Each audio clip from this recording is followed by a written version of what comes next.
Pagbasa ng salita ng Diyos mula sa aklat ni Propeta Isaías. Ng mga araw na iyon, nagkasakit na malubhas si Ezekias at nasa bingit na ng kamatayan. Pinuntahan siya ni Propeta Isaías na anak ni Amos at sinabi, "Ito ang sabi ni Yahweh, isaayos mo ang iyong sambahayan sapagkat namamatay ka, hindi ka na gagaling."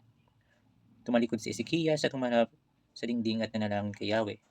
Yahweh, alalahanin mong lumakad ako sa harap mo ng buong puso at katapatan. Ginawa ko ang nakalulugod sa iyong paningin, at buong kapaitang umiyak si Ezekias. At dumating kay Isaías ang salita ni Yahweh. Pumunta ka kay Ezekias at sabihin sa kanya, ito ang sabi ni Yahweh Diyos ng iyong amang si David. Narinig ko ang iyong dalangin at nakita ko ang iyong mga luha. Daragdagan ko ng 15 taon ang iyong buhay, at ililigtas kita at ang lungsod na ito mula sa kamay ng hari ng Assyria. Ipagtatanggol ko ang siyudad na ito. Pagkaraay sinabi ni Isaías, magdala kayo ng pinatuyong bunga ng igos at ipahid sa sugat ni Ezekias at siya'y gagaling.